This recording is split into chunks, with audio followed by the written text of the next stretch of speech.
À partir du moment où on est en recherche d'adéquation, on n'est plus en séduction. Le candidat ne cherche pas à s'adapter au discours de l'entreprise. Euh, on n'est pas, dans une recherche d'emploi, en train de jouer un rôle.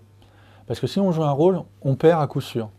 Alors que quand on est soi-même dans une recherche d'emploi, que l'on accepte ses forces, ses faiblesses, que l'on accepte de se tromper, euh, là, on maximise les chances de trouver un nouveau poste. En fait, le meilleur moyen d'expliquer, il est tout simple. C'est si jamais vous jouez un rôle et que vous êtes recruté pour ce que vous n'êtes pas. Et vous n'allez pas être heureux dans le poste dans lequel vous êtes. Et si vous jouez un rôle et que vous n'êtes pas recruté, vous aurez toujours l'interrogation de vous dire, si j'avais été moi-même, est-ce que j'aurais été recruté? A l'inverse, si vous ne jouez pas de rôle et que vous n'êtes pas recruté, bah, au moins dans votre recherche d'adéquation, vous avez fait le bilan que ça n'était pas pour vous. Et si jamais vous êtes vous-même et que vous êtes recruté, c'est pour un poste qui vous correspond. Donc dans un cas, on a tout à perdre et dans l'autre, on a tout à gagner.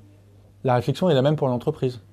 Trop souvent, les entreprises sont trop commerciales dans leur façon de présenter ce qu'elles font, le poste.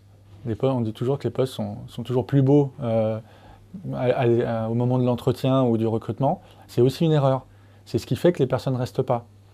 Les entreprises se plaignent de plus en plus, entre autres de la génération Y, de salariés qu'on doit former et qui ne restent pas. Mais il faut aussi se demander si c'est pas parce que le décor qu'on leur a mis devant les yeux au moment des entretiens ne correspond pas à la réalité. Et du coup, il y a une déception. Pour l'entreprise aussi, le message de vérité s'applique.